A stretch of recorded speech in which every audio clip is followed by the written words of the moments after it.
Brian?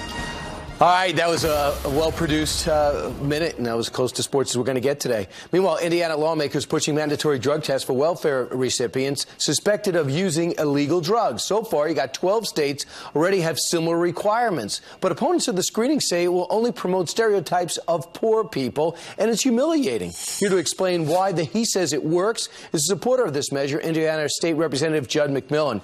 All right, Mr. Representative, why do you think this will work, and how much money do you think the people of Indiana will save?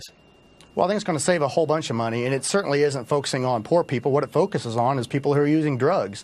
And when people start talking about the fact that it doesn't save enough money, they completely discount the notion that there's a lot of folks who are receiving benefits right now who choose not to show up once these benefits are put in place.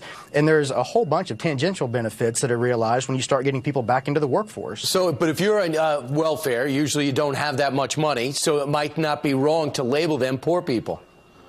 Well, it might not be wrong to label those people less. You're correct. They don't have as much money as some other folks do.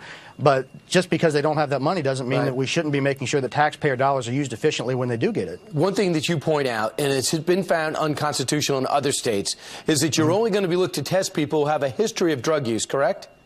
Yeah, well, that's correct. Or somebody who has a propensity to use them. You know, we've had the benefit in Indiana of seeing what's going on in other states, and we've really formed our legislation around what's happened in those states. So I think that we're really in a good position to learn from what's happened in other places and make sure that we pass constitutional muster here. Here's some of the requirements for you guys. High risk for drug abuse, we just mentioned. Drug-related crime in the past, can receive counseling if they repeatedly fail the test. You're taken off welfare for 3 months. So if you keep failing the drug test, the state says won't say come back when you're clean.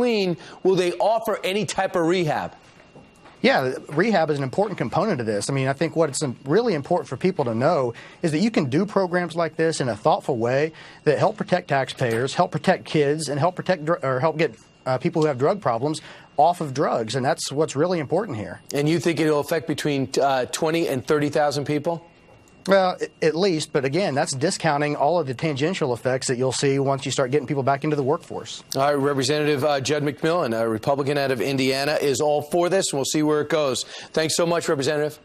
Thanks for having me on. No problem. Meanwhile, 12 minutes before we're done with this hour, straight ahead, though,